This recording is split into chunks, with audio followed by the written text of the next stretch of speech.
Today we're going to be talking about the writing life, is what I called it for our apologetics research and writing course. Today we have Dr. David Baggett with us, and I'm excited about this because not only is he our fellow HBU apologetics faculty, but he's also my husband. So I think this will be a good time of kind of processing through the ways that we've worked together, the way that he has worked. I'll just give a little bit of a background by way of introduction, and then we'll launch into the conversation. So Dr. Baggett and I, Dr. Baggett, came to Houston Baptist last year. We've been teaching and working in these areas, primarily myself in English, but he has been working in moral apologetics for the past basically 3 decades. He's really been involved with it. And he is really the one who brought me into apologetics. And so it's been a real blessing in my life. In fact, we have 3 books together, one of which is being used in this class, as you know. But another one, this was just such a joy to work with him on the morals of the story. And it really is a culmination, not a combination, but sort of an extension of work that he's done academically, really a high-powered work with Jerry Wallace, who's also at Houston Baptist, in the moral argument. This is a way for us to bring it down to a more popular level. And this was just such a fun project to work on. And I just, thought it would be such a great time to talk with him and be able to share some of our insights, some of his insights with you as you are embarking on this journey together. He has several other books, as I mentioned, with Oxford University Press, co-written with Dr. Jerry Wallace, who's also at HBU, has done a number of other works, about 12 books all told. And again, it's just going to be a pleasure to be able to talk with him and offer this to you. So thank you so much for talking with us today. It's my pleasure, Dr. Baggett. Yay! So as I said, the topic of the conversation is this idea of the writing life. We often think of writing as a product, something that we're aiming for. And of course, we want to have products to get out into the world. But I think there's sort of another way of framing it.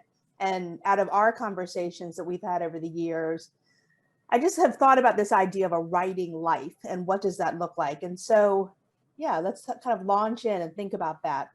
So our first question is thinking about the writer's vocation, the writer's calling. How does the writer think about their calling in the world? And then, of course, this is specifically for Christian writers in an apologetics program. So how can one's faith inform one's writing vocation? And then narrowing it down a little bit more specifically about the apologetics task. So kind of a broad idea of a writing life, more specifically narrowed to a Christian and how they would approach it, and then an apologist. And of course, our conversation, these are 2 people. There are many ways to approach it, but what have you discovered in your own writing life? Yeah, well, okay, so, right, in terms of the vocation of being a writer, that is a matter, it seems to me, of a specific calling, right? And so if somebody has the vocation to be a writer, and that vocation has been laid upon their hearts by God, then, that's an exciting prospect. And I think that we can really trust that God will bless the efforts and give us the things to write about and help us to know how to say it. Obviously not every Christian is called to write, or given the vocation of being a writer. And not every apologist, I suppose, is given the vocation to be an apologist. I'm sorry, a writer. Not every apologist is called to be a writer. At first I said not every apologist is called to be an apologist. I didn't mean to say that. That's silly. That's embarrassing. See, this is why with writing you can edit yourself more effectively than in speaking. I think that was planned. Yeah, okay, let's go with that. Yeah, so So some people as an apologist might simply wish to have conversations with folks and they never end up writing much down at all. Presumably, the folks who'll be listening to this, being enrolled in a master's degree in apologetics, are probably called to write to some degree or another. And some of them might have a very heavy duty vocation to write and might end up writing a whole lot. And that's very exciting, because I'm a firm believer that God has gifts and callings for each one of us, and that as we seek him, seek his direction, he really delights to show us the way and be a lamp to our feet. And if he has called us to do something, he will enable us to do it. But I wouldn't get caught up on the writing bit. I know sometimes people can do this and they kind of become a little breathless, talking about, oh, I just love to write. Writing is what I am called to do. My attitude toward that is coming through, perhaps.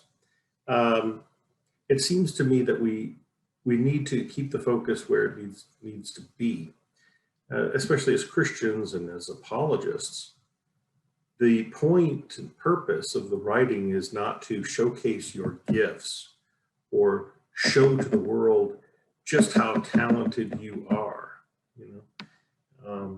and this is a real occupational hazard, it seems to me, for something in certain respects as individualistic as writing, right? Because it's you who's doing the writing and you get done, and afterwards you feel very gratified about the result, and people perhaps accord you accolades for having written really well, and that's all great. And at its best, it's the way it ought to be. And you appreciate the affirmation or whatever, and then you just give all the praise and glory to God. And you go on to the next project. You don't let it go to your head. But we live in a highly competitive and individualistic society, and so oftentimes it seems to me that those who are occupied with the writing vocation, even in Christian circles, fall prey to this temptation, to make it about themselves. Mm-hmm. And so the antidote to that, it seems to me, is to remember our callings and to remember the importance of what it is that we're writing about. Mm-hmm.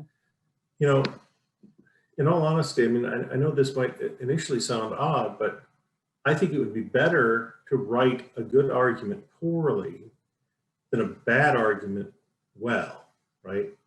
But it would be best to be able to write a good argument well, obviously. Mm-hmm. But the content trumps. I mean, it's the content that matters most of all. And so I would encourage people not to get too caught up in the trappings of an impressive style that turns heads and mesmerizes the attention of readers. I don't think that actually does a great deal of good. I think the focus has to be on the content, and that's what's important. The writing is in service of promulgating that important content, and what we're doing in apologetics is very, very important indeed. We're accentuating, we're highlighting the goodness and the grace and the existence, of course, obviously, and the love and the justice of God himself. I mean, you don't get any more heady than that. And this is extremely important content. And so keep the focus where it needs to be. And that's at least an important sense in which one's status as a Christian should heavily shape one's writing. That's really great stuff. And I think you've gestured towards some of the things we'll unpack a little bit more. That was a great start. Thank you. Can you talk a little bit more about your own approach to writing, the kinds of projects that you take on, where you find the inspiration for them? And this extends, I think, that point that you were making about your personal calling. Like God has given you something to do. And I think God has given each student in this class, he has brought you to this program and he has given you a word. He has given you, a mission, a purpose. So how did you discover yours? And if you can sort of, in doing that, any kind of application that might be helpful for our students, that'd be much appreciated. You talked a little bit too about the temptations of writing. That's no, that's actually in the next question. Never mind. Yeah, so sort of thinking about your writing process from start to finish, idea generation, kind of all the way through. Yeah. Anything you want to share? Sure. Well, yeah. So, well, I'll go back to when I was in college. So in college, initially I was a physics major, and then I took a philosophy class, and it was fascinating. And so eventually, well, then I went back to my physics classes. But then I found myself, writing in the margins of my notebooks in physics class, ideas that I had about philosophy and such. And I just thought that it was sort of a fun little hobby. But I found that I had a kind of a passion about that sort of stuff, and I just had no idea, because you never studied anything like philosophy in high school, so it was all new to me. So eventually I felt like I really was supposed to study philosophy instead, but I didn't have any earthly clue what I would do with it, but I did it just because I felt like I had to do it. And also while I was in college, I read an early Socratic dialogue called the Euthyphro, and some folks might be familiar with that. And that's where you find the so-called Euthyphro dilemma. And so it was set in a polytheistic context, right? So the idea was, do the gods love something because it's pious, or is something pious because the gods love it? Anyway, applied to a monotheistic context, you might say, does God command something because it's moral, or is it moral because God commands it? Well, anyway, this is a question that absolutely captured my imagination from the age of 19 or 20. And then when I decided to major in philosophy, that was something I really wanted to think about. And when I look back at it in retrospect now, I realized that God was leading me without my realizing it, even then, because he was really setting me on a course, a trajectory. And yeah, I'm confident that he wants to do something like this in everyone's life. The Bible talks about, the good works that God prepared beforehand for us to do. The philosophers talk about aseity, the individual essence of each individual thing or person. And each of us is unique, and I'm not going to say very unique, like some people do, because that's just a misunderstanding. Unique in the true sense of the word, right? So one of a kind, and God made each one of us special and distinctive, different from anyone else, or sui generis is what a philosopher might say. Anyway, connected with our own personal calling and vocation and gifts and aseity, I think that God has specific plans in mind. In my case, it was to think about the Euthyphro dilemma the rest of my life. After seminary, after college, I went to seminary. I had studied philosophy then as an undergrad. I went to Asbury Seminary, and I remember the first 10 minutes of Jerry Wall's class, the first class I ended up taking at Asbury Seminary there in Wilmore, Kentucky in 1989. My worlds of interest came together, like theology and philosophy. They all came crashing together. And I began to see, because I had gone to a state university, so all the philosophy I was getting was sort of secular stuff. But then at Asbury and under Jerry's tutelage, these worlds came together, and I thought, oh, this is it. This is what I've been looking for all along. Finished seminary. By the end of that, God laid upon my heart to get a PhD in philosophy. And so I knew when I started the PhD program at the age of 28 that I wanted to write about the Euthyphro dilemma. And that's what I did my dissertation on. And then later, Jerry and I took that dissertation and turned it into a book. And then we've done several other books on this topic of God and ethics and how they're related. So the moral argument is kind of my area. And that's just been really exciting to see God unfold that and continue to direct and guide and inspire. Yeah, it's tricky to say what my process is exactly. I think that in my case, at least, there tend to be certain questions that occur, Mhm. and I just can't stop thinking about them. And I wrestle and I wrestle and I wrestle, and I get a little bit of clarity, and then a little bit more clarity, and then a little insight here and there. And then I start connecting things, and it's all very organic and gradual and incremental. But it's sort of a struggle. It's sort of a wrestling match. Yeah, and sometimes, of course, even with myself, yeah, if you're talking about one's method in writing, you know better than anybody what my method looks like. And I talk about not wanting to see the kitchen of your favorite restaurant. Boy, I mean, it can be a messy process. And that I do think is an important truth to bear in mind, because some people might expect there to be a clean, um, neat, orderly, structured way in which to go about pursuing their writing. But I find that it's not clean at all. It tends to be kind of messy. You work on something, you run into a roadblock, you work on something else, you return, by now you have an idea of maybe how you can solve this previous issue, and you make some progress, but then you falter and get frustrated, and you leave that to the side, go back to something else. Or you feel like you ought to be working on something and you don't have the inspiration for it, and then you beat yourself up, at least I do. you know yeah, my method is not necessarily a method to emulate, involving these stretches of self-loathing and whatnot.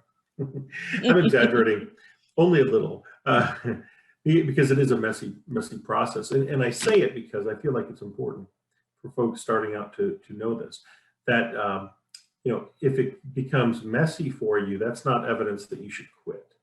Good point. It's probably very much par for the course. And I just suspect that, not many people talk about it, as much. Maybe they do. I don't know what people talk about. Who knows? But I feel like that I want to emphasize the challenging Well, nature of it. I do think you're right, especially in our social media driven, environment. You see sort of people with the end product and with the, kind of sparkling presentation, but how you get there, that sometimes is hidden. I mean, it actually is most often hidden. So I do think that's a good word. And I think it actually relates back to the vocational aspect, because I really recognize, even in the, we've known each other about 11 years. And even in that time, I've seen God direct you looking back, and how it, you couldn't have anticipated going forward how things were going to fit together. But looking back, you can see his providence. And then of course you have your story stretching back to college, right? And I do think that sort of tracks a little bit with some of the things that you were saying, about your own writing process. Like a question will occur and you kind of feel like, okay, there's got to be an answer to that question, but it doesn't come right away. Different pieces sort of come together and there are insights. And, I've seen you write where you'll sort of take a little, be working on one project, and then like a little thing will occur, and then you sort of have a little rabbit trail that turns into a project later. And I do think, again, it all kind of ties back to that writing vocation of really trusting the call that God has placed on your life, and really trusting that he's going to, I love that you used that, scripture passage about God's workmanship and, prepared for good works, that God really has given you a calling and he will fulfill it. And really trusting that. And there's going to be messiness and there's going to be challenge, but it will come to fruition. And I just appreciate that. Yeah, and just because you're called to do something doesn't mean it'll be easy. Right. You're really then called to roll up your sleeves and work hard. I mean, read widely and write and revise and rewrite and put people people's brains, for ideas, get feedback. Yeah, allow yourself to fall short and fail and try again. Right. I mean, almost all first drafts are bad. I remember William James once said this, and he's one of my favorite writers, and the brother of novelist Henry James. He said basically every time he would write a first draft of anything, it would be bad. What's bad though, what's really bad is not realizing that your first draft is bad. Right. You write your draft and you think it's just sacrosanct, like the world has been waiting for me to write that. My goodness. Yeah, that connects with something I want to talk about with respect to a later question I think you have.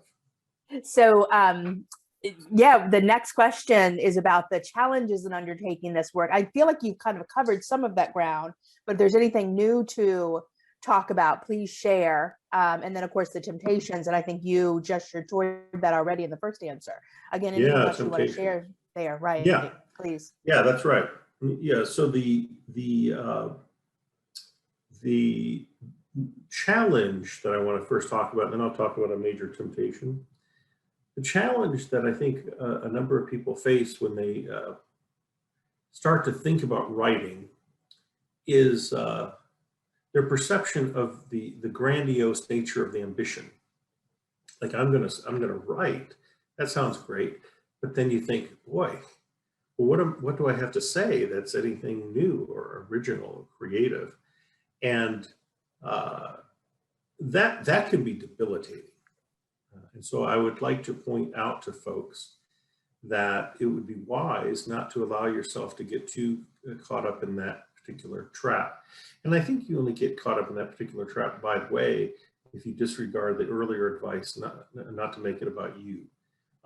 If you focus instead on the content, that question won't really come up so much. And I think that focusing on the content is the way to go here in terms of being creative and original. If God has a particular voice that he wants to express through you that's different from anyone else's. So suppose you're thinking about a topic, and plenty of other people have written about the topic and thought about the topic through the years, right? But if God has laid it upon your heart, presumably it's because he wants to do something a little fresh and a little new through you on that topic. The paradox is not to focus on the creativity and originality, because it's one of those things where if you aim for it, you probably won't get it. Mm-hmm. But if you aim for something else, you'll get it along the way, And this is one of those cases where if you are aiming simply to be faithful with what God has called you to do, and you're faithful to think about the subject and read about it and really try to explore it, and then begin to write as God gives you the inspiration, and really work on your craft of writing and make that better and better. But again, keeping the focus first and foremost on the content, and only secondarily on the style and the beauty of exposition and all of that business. Eventually, I have found God will communicate fresh and new things through you. The creativity and originality will organically come about, and you don't have to worry about it. It really will come about as you're involved in the work and you're focused on the content, and you're just cultivating the ears to hear God's voice as you work on this stuff. And so that's what I would say is a big challenge that a lot of fledgling writers initially confront, and that would be my best advice to avoid that. The temptation, yeah, this is the thing that I wanted to come back to. Good. The biggest temptation, I think, is pride. Mm-hmm. And the best antidote is something like retaining epistemic humility. Even in this program, I have found this dynamic on occasion to be operative, and I always find it unfortunate when it is. Suppose there's a conversation that arises concerning, say, the cosmological argument or whatever. And so, the student does the requisite reading and so forth, and then they have a question to answer about it, and or a paper to write about it. And so they're basically able to say, okay, here's the cosmological argument, here are the premises, the conclusion, here's some reasons to believe the premises are true, and here are some potential objections to the premises, and here are the answers. And it's usually, William Lane Craig says this in response to that objection. And William Lane Craig says this in response to this other objection. My goodness gracious, I love William Lane Craig, but my goodness, there's a heavy reliance upon him. And there's this trust that, boy, you just quote Craig and you're done. The problem with that is Craig's really thought these issues through. And he's studied so hard. And the guy got 2 PhDs, for crying out loud, one in philosophy and one in theology. He's really put in the time and the effort. And merely quoting William Lane Craig is not the same as doing the work that Craig did to get to that place. On occasion, it's of course perfectly fine to quote someone or other, but there's a world of difference between merely parroting your favorite apologist and thinking an issue through on your own and finding your own voice and having something fresh to add to the conversation. And that might not come immediately. It might take time, and you first have to ground yourself in the literature and all of that. But out of the soil of all of that work, new things can grow if you don't simply rest content and stop and think you've got a beat on this thing because you just quoted William Lane Craig or John Lennox or J.P. Moreland or someone else. Mm-hmm. This takes some epistemic humility, because it's actually prideful to think, oh, okay, I know what such and such said, and I can quote it, whereas if you have more humility, you realize, okay, and then there's going to be new questions that arise and new challenges to answer. But it takes the humility, the epistemic humility, to admit that you have only just begun to explore these questions. I love it. That's great. Yeah. So that's what I would suggest there is a real cultivation of epistemic humility. Again, pride, such an occupational hazard for apologists and for writers. Mm-hmm. As Christians, we need to be vigilant to guard against them.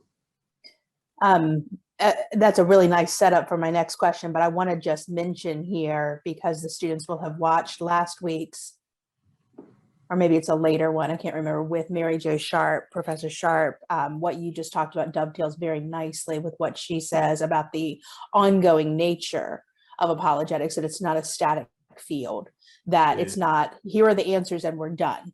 That there's work to be done. It's a process. There will be ever new answers, ever new challenges to address, ever new cultural sort of context to bring these things to bear. And it ties back very much with what you were saying about each person having their own specific calling that God has given them, and their own specific background and expertise and personality, their own specific context in which to work.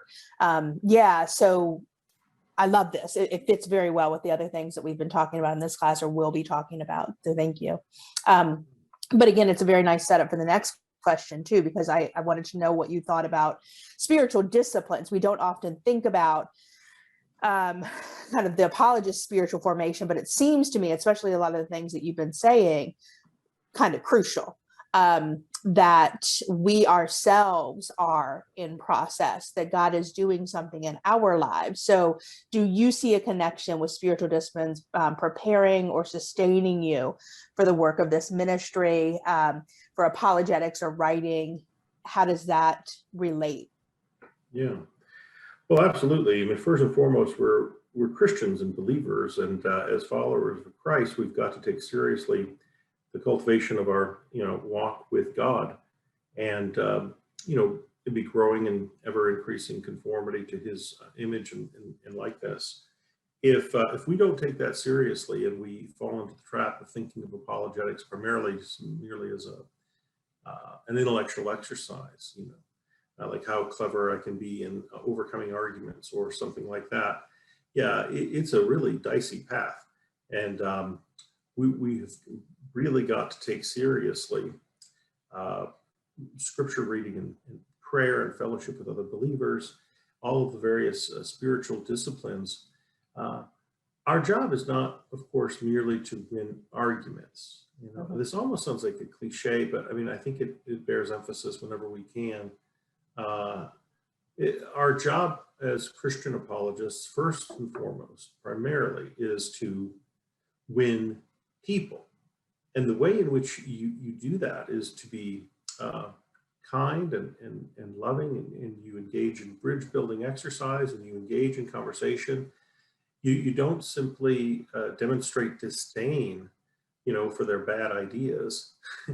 You somehow demonstrate that you care for the people, and that though you might disagree, you're willing to have that conversation. I mean, for crying out loud, God sent his son to die for us while we were yet sinners. He loved us that much. And we're called to do the same, you know, in being salt and light in this world.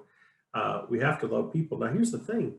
Uh, you don't love people merely by dint of effort. You know, we don't have the resources. Mhm. Um, Naturally speaking, you know, as human beings, we're not good enough to love people, especially when they're uh, un uh, loving people themselves or unlovely in various respects. No, what we need is a spiritual, supernatural love for people, despite the challenges and obstacles in the way. And that doesn't merely happen by a volitional effort on our part. I'm going to love them no matter what. You know, I mean, good Mhm. luck. I mean, that you might last 2 minutes. We need nothing less than the enabling grace of God's Holy Spirit within us to do what we cannot do on our own. And I think I've thought about this issue a lot as a moral apologist, you know, because what that means is I focus on the moral argument for God's existence. And, you know, it's an argument that doesn't just point to God's existence, it really points to God's goodness and God's love. And it challenges its proponents to remember that in all of our various interactions. Well, the way in which we can, you know, exude the love of Christ and really express that is for us to be filled, you know, to overflowing and continually with God's Spirit. So this matter of spiritual formation, it's not only absolutely crucial and valuable in and of itself. That's probably the most important thing. But in addition to that, it has tremendous instrumental value in Mm. enabling us to do what we as apologists are called to do in reaching people. And if you have like a rigorous mind without that warm heart, I mean, that probably just won't work. And you actually may end up, in many cases, doing more harm than good. Mm. It's also the case, especially say in moral apologetics, that the very truths that I'm attempting to help people to see about God's love and goodness and grace and the like, they're truths that our unbelieving friends really need to hear and to learn and to realize, obtain. But they're also truths that we as Christians need to be reminded of, right? And so if we forget that God is essentially and perfectly and necessarily and recognizably loving, and that we're called to do the same. I mean, the most important two commandments, to love God with all of our heart, soul, mind, and strength, and our neighbor as ourselves. The two most important commandments, and inextricably tied together. These come about as a result of who God is, and then who we are as having been created in his image. If we forget that in our quest to engage in the apologetic task and the Great Commission, you know, then we're just like a resounding gong, you know, or a Mhm. clanging cymbal, that whole bit. So it's only a close and intimate, ongoing relationship with God that will enable us to be effective. And of course, this doesn't mean that you every moment of every day feel like the most spiritual thing in all the world. You know, C.S. Lewis talked about the law of undulation. How sometimes we feel close to God, and then other times we don't. And those are just times when we have to stay the course stand in God's promises, however we're feeling, tell our feelings, what their proper place is in our lives. They have a place, but we don't just base everything upon how we are feeling at the moment. We are standing on God's promises. We're believing in his faithfulness. And every day we have a longer track record of God's faithfulness to bolster our confidence in trusting him. So yeah, all very important stuff. Well, thank you so much. I really appreciate this time, and yeah, really valuable insights. So thank you, Dr. Baggett.